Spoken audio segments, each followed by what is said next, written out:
बहुत जल्दी से खड़े होकर के तालियों से अनुमोदन करेंगे और जैसे ही हमारे लोकसभा अध्यक्ष अपना उद्बोधन दें तत्क्षण आप अपने स्थान पर तिष्ठ घाटा स्थापना हो जाएंगे। आचार्य परंपरा के गौरव राष्ट्र संत मुनि पुंगव श्री श्री 108 सुधा सागर जी महाराज के चरणों में नमस्तु नमस्तु नमस्तु।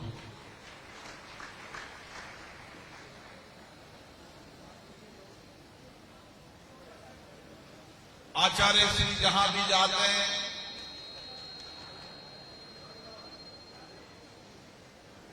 जिस नगर से गुजरते हैं, जिस शहर जिस गांव ढानी के अंदर निकलते हैं, वह सारा क्षेत्र धर्ममय हो जाता है। गुरु के चरणों की इस माटी से ही उस क्षेत्र की जनता में आध्यात्मिक धर्म संस्कृति की नैतिकता का प्रभाव हो जाता है। आज पर्युषण पर्व के उस अवसर पर देश भर से आए इस 32वें श्रावक संस्कार शिविर में सभी भक्तों को भी मैं प्रणाम करता हूं।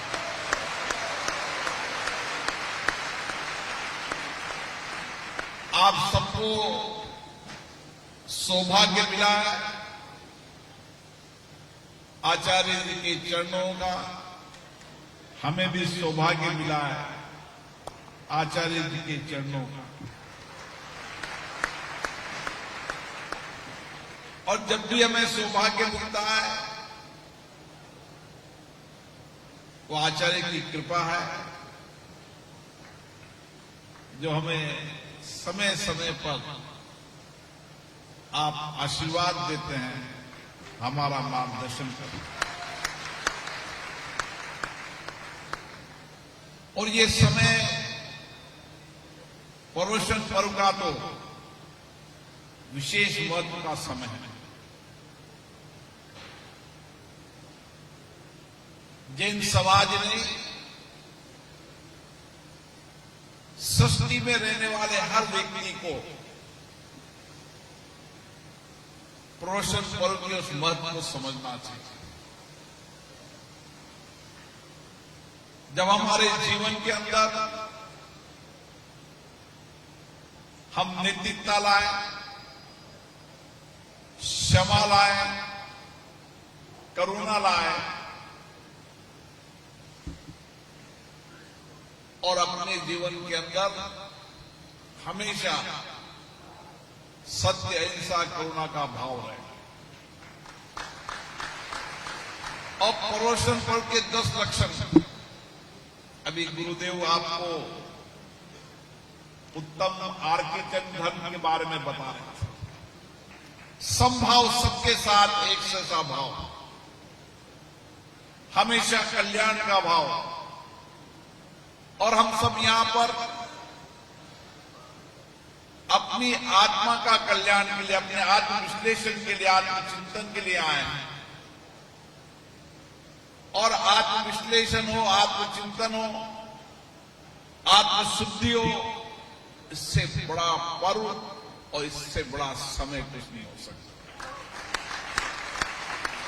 और उसके बाद क्षमा, क्रोध, मोह, लोभ सब त्याग कर, कितना भी क्रोध हो, आंतरिक क्रोध हो, ब्राह्म क्रोध हो, भौतिक जीवन हो, भौतिक जीवन में जो कुछ भी हमारे से गुजरता है उसका त्याग हो।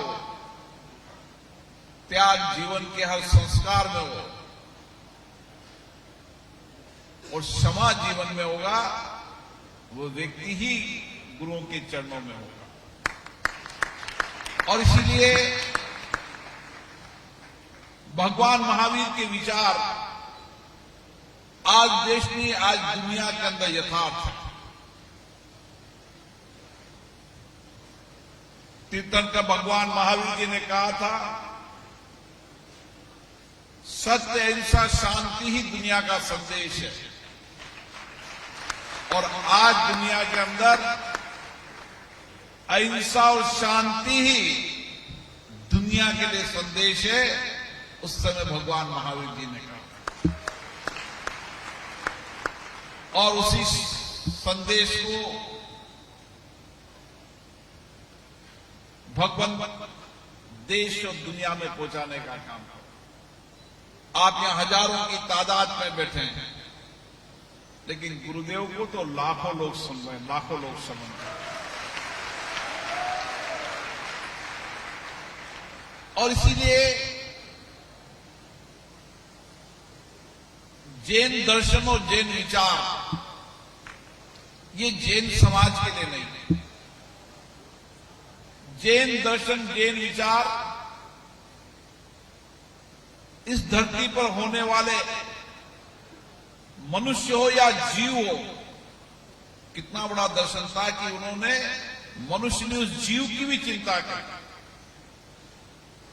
और इसलिए जैन दर्शन आज दुनिया का दर्शन बन चुका है। आप दुनिया के कई देशों में जाओगे तो आपको कौन सा खाना है, तो जैन खाना, मतलब सात्विक खाना। जैन विचार मतलब सात्विक विचार।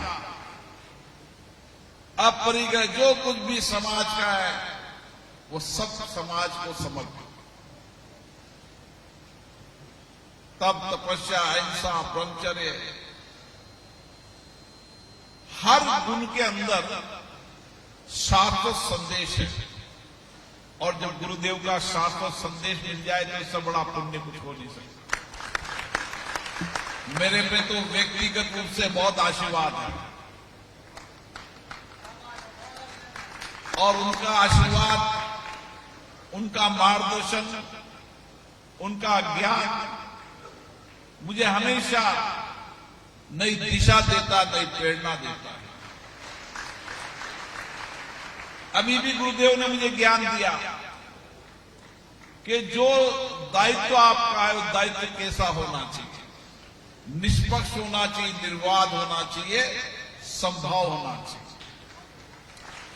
हम सब जब गुरु के चरणों में जाते हैं तो गुरु की तप, तपस्या, उनके जीवन ही हमारे लिए एक जीवंत पाठशाला है। उनका दर्शन ही हमारे जीवंत पाठशाला है। और उनका दर्शन मिल जाए और उनका मुख से हमें वाणी मिल जाए, फिर तो धन्य धन्य है। हम सब धन्य है कि आज कुछ समय ही मिला, लेकिन कुछ समय में ही सारा गुण रहस्य मिल गया। ऐसा आशीर्वाद मुनि पुंगो जी का बना रहे। सुधा सागर जी महाराज की आज इसलिए मुझे दो बातें करनी पड़ेगी। जहां भी गए, जिस इलाके में गए, उस इलाके के अंदर उन्होंने जिनाले मंदिरों को उद्धार ही नहीं किया। ये मंदिर हमारी आस्था का केंद्र है। ये मंदिर में जाने वाला हर व्यक्ति नैतिकता, सत्य का विचार लेकर जाता है। इसलिए उन्होंने कहा कि व्यक्ति जीवन में जाए तो मंदिर अच्छे होने चाहिए, मंदिर साफ सुथरे होने चाहिए। और इसीलिए उन्होंने कोटा में एक विशेष रूप से प्रेरणा दी। वो प्रेरणा थी उनकी शांति धारा। और आज सारे जिनाले में, सब मंदिर में रोज व्यक्ति सुबह बचपन में आते ही शांति धारा के साथ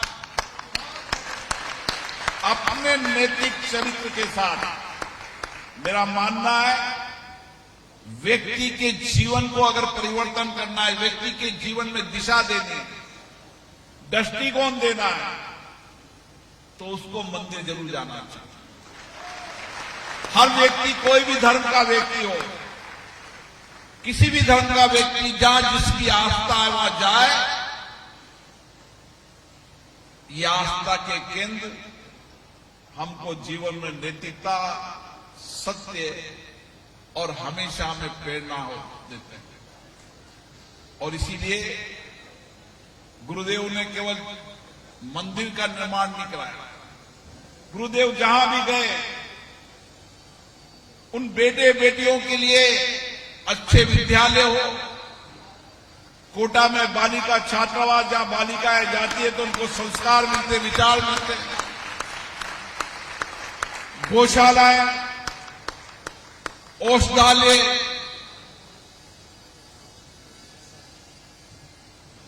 वृद्धाश्रम, श्रावकाश्रम, उनके जीवन के अंदर सामाजिकता, समाज का धन समाज को अर्पित, समाज के सबसे वंचित गरीब व्यक्ति को जीवन बदलने का उनका संकल्प केवल ज्ञान से नहीं, सामाजिक सरोकार के माध्यम से भी उन्होंने लाखों लोगों के जीवन को परिवर्तन करने का काम। लाखों लोगों के जीवन में जिस यहां से गुजरे, जिस क्षेत्र में गुजरे, उस क्षेत्र में नैतिकता, सत्य और चरित्र के निर्माण के लिए उनका ज्ञान, उनका जीवन हम सबके लिए पाठशाला है। रोज नया शिक्षण, प्रशिक्षण, जैसे शिक्षा की रोज आवश्यकता होती है, रोज अगर आपको जीवन भर शिक्षक रहना है, जीवन भर अगर सीखना है, तो रोज पढ़ना आवश्यक है। उसी तरीके से रोज अगर जीवन में नैतिकता, सत्य और सही मार्ग पर चलना है, तो रोज गुरुदेव के वाणी को सुनो, आप सत्य के मार्ग पर हमारे जीवन की दिनचर्या का हिस्सा बने। हम मंदिर के बाद कुछ समय आचार्य श्री, जितने भी आचार्य श्री हैं उनके प्रवचन को सुने। भगवान आचार्य विद्यासागर जी ने इस देश और दुनिया को जो संदेश दिया वो हम सबके जीवन में प्रेरणा है। उनकी तप तपस्या, उनका साथ जीवन आज भी देश और दुनिया के अंदर उन्होंने भारत के हर क्षेत्र के बारे में, भारत के हर विचार के बारे में, भारत की हर संस्कृति के बारे में, भारत के हर आध्यात्म के बारे में जो विचार व्यक्त किया वो हम सबकी प्रेरणा है। मैं पुनः गुरुदेव के चरणों में त्रिकाल नमस्तु नमस्तु नमस्तु, सभी मुनों संघों के चरणों में वंदन वंदन, और आपके चरणों में भी वंदन, क्योंकि आपको भी गुरु जी का सानिध्य मिल रहा है। जय जिनेन्द्र।